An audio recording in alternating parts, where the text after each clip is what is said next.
Hello everyone, welcome back to Paperbacks and Ponytails. I'm Katie, and today I am doing the Valentine's Day Sweetheart book tag.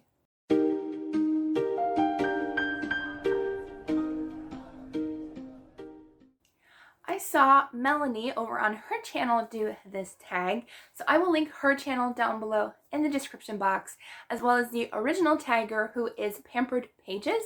I will link her original tag down below as well. Let's go ahead and get started. I have my list of questions over here. So our first question is, what is your favorite Valentine's Day themed candy? So I can tell you right now, I got both of them for Valentine's Day. The first one is Conversation Hearts, which I absolutely used to love. This year, not so much. I don't know. It's just the banana ones, the other ones, still a favorite. But the rest of them, like, I could kind of live without now. So that's kind of a used to be favorite, but not anymore favorite. And then I absolutely love Reese's for any holiday, any day. But definitely, if you get me Reese's on Valentine's Day, oh yes. So good. Also, Jawbusters. I cannot find those anywhere, and I absolutely love them. So those two are kind of like, I can get them any time of the year, but more special on Valentine's Day. Conversation Hearts are pretty much the only ones that are Valentine's Day related, I guess, because there's not really any that I would say were like actually themed for Valentine's Day, unless you get like Reese's that are heart-shaped, but I prefer like just the regular Reese's. So just ignore that and say that's my favorite candy. Always and on Valentine's Day. Okay, next question. Number 2, do you enjoy reading romance? Yes, I do, but I do not like spicy romances. I like my romance clean. I don't like any unnecessary love scenes. I like closed doors. So there are tons of options out there that I absolutely love. So I do love a good romance story. I really do prefer it when there's like it's more interwoven in the story versus like just a romance. Like I like it kind of part of the story, part of like their lives, and they get to know each other versus just like it being a physical attraction. I prefer to have a love story that they're connected, and even better, like so much better, if God is the center of their relationship. There are so many good stories out there for that. Yeah, so I do enjoy a good romance story. The next question is, do you tend to read romance books throughout the Valentine's Day season? So if you saw my TBR video in the beginning of the month, I had a lot of romance love books that I wanted to get to this month. That's not going quite as planned. I still got to a few of them, but I think it's now half and half, where it's just non-romance and a few romance. So it has not gone quite to plan as how I wanted it, but I am reading throughout the month of February with cute romance stories.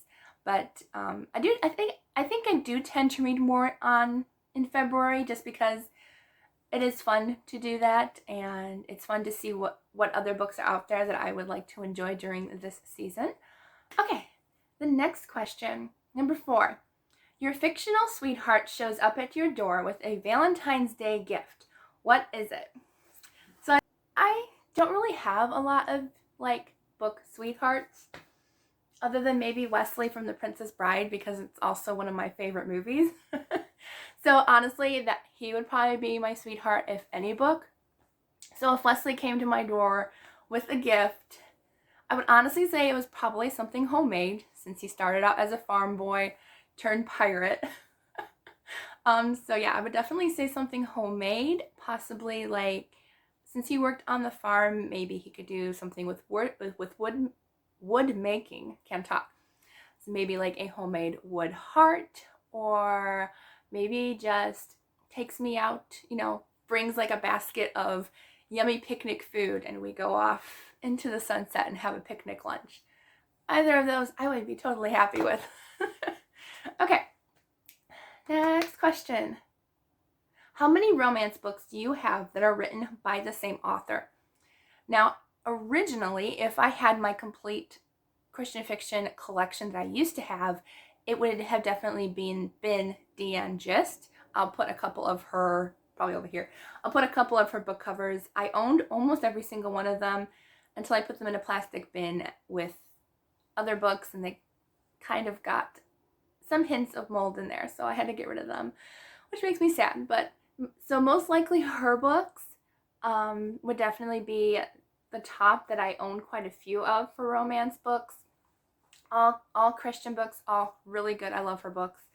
And then I would also say, I don't own them, but I would definitely say, along with Melanie on her channel, Melanie Dickerson, all of her books I absolutely love. So for right at this moment, right now, we're going to have to look on my shelves because I have no idea. Okay, so for romance, I think the most that I own is probably from Rachel Hawk. I only have 3. But I have Once Upon a Prince, Princess Ever After, and To Love a Prince. And those are both part of a series, so I would say Rachel Hawk would definitely be the most that I have. But yeah, I don't own like a whole lot of one author anymore. So once my Christian fiction collection starts to grow, that'll change. Okay, the next question. Are we on 6 or 5? We just did 5. Okay. Number 6. What is a romance book that made you cry? I'm not a big crier. I can tell you that right now. I am not a big crier. I don't cry very often in a book. The only book I did almost cry in was it's not super romance. It's a historical World War II fiction called The Book of Lost Names. I don't own it, but the ending made me pretty much like almost cry. But I was in the car with my family and they'd be wondering what was wrong while I was reading it. But that one definitely made me cry. I loved it. There was a small love scene that I kind of skimmed through. It was only like a paragraph. What else made me cry? I think Kristen Heitzman's series, Rocky Mountain Legacy, her book series made me very emotional. I'm not sure if I cried. I probably did the first time I read it, if I'm remembering. I don't think I'm remembering, but it made me very emotional, and I loved every single one of that book series. Let's see, what else? What next question are we on? I should like cross these off after I read them so I know where I am. Okay, there we go. Number 7. If you could choose any place, fictional or real, to escape to for a Valentine's Day date with your sweetheart, where would you go? So, I don't have a sweetheart right now, but I know God has one out there for me. He's out there waiting. Hopefully God hurries him along. But if we were to go on a date, I would definitely say any place. Honestly, you know what? Back in the day, I would have said either Paris or Italy because I've been dying to go to both places. I have been to Paris when I was 3. My dad keeps reminding me of that, and I'm like, I have no recollection. We need to go back. But right now, the most romantic place I can think of, I've actually been there. I was on there on my first solo travel trip, was to Mackinac Island, Michigan. And it is gorgeous there. It is beautiful. It is one of my most favorite places I have ever been. It's just so romantic there. It's an island where no cars are allowed on the island other than like construction vehicles that they need fixing somewhere.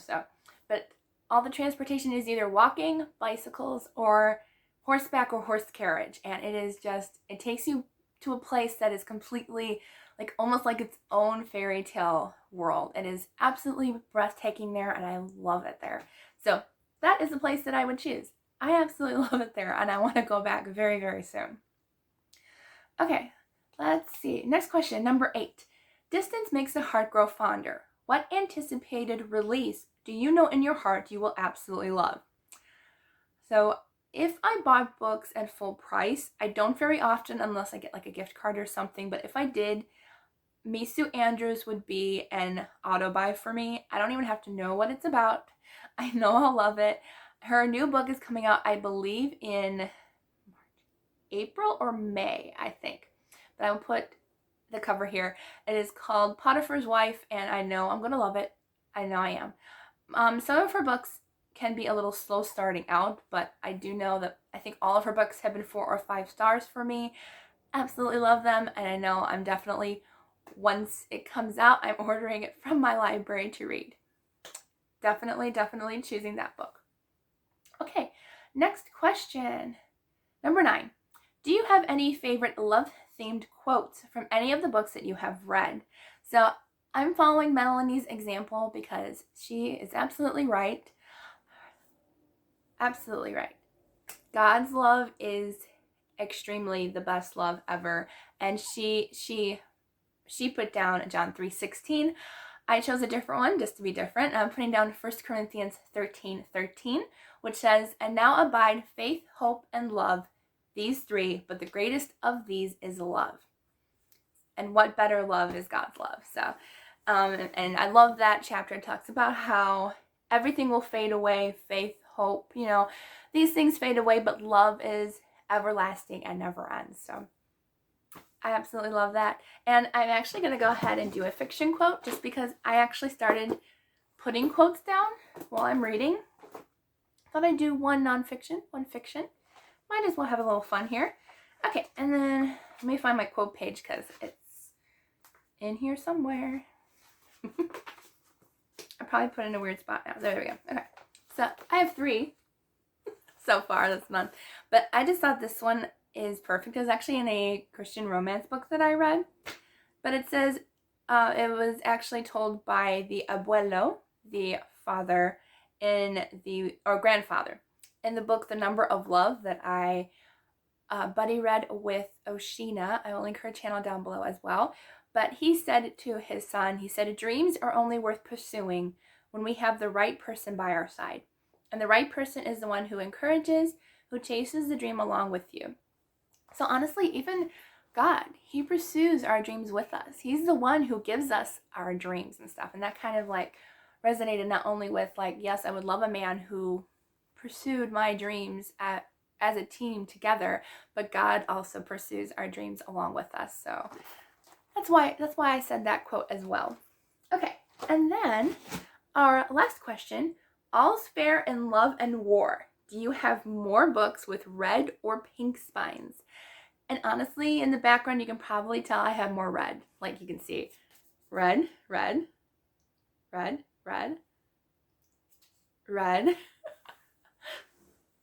I thought this was pink, but it's not. It's red. Like an orangey red. Red?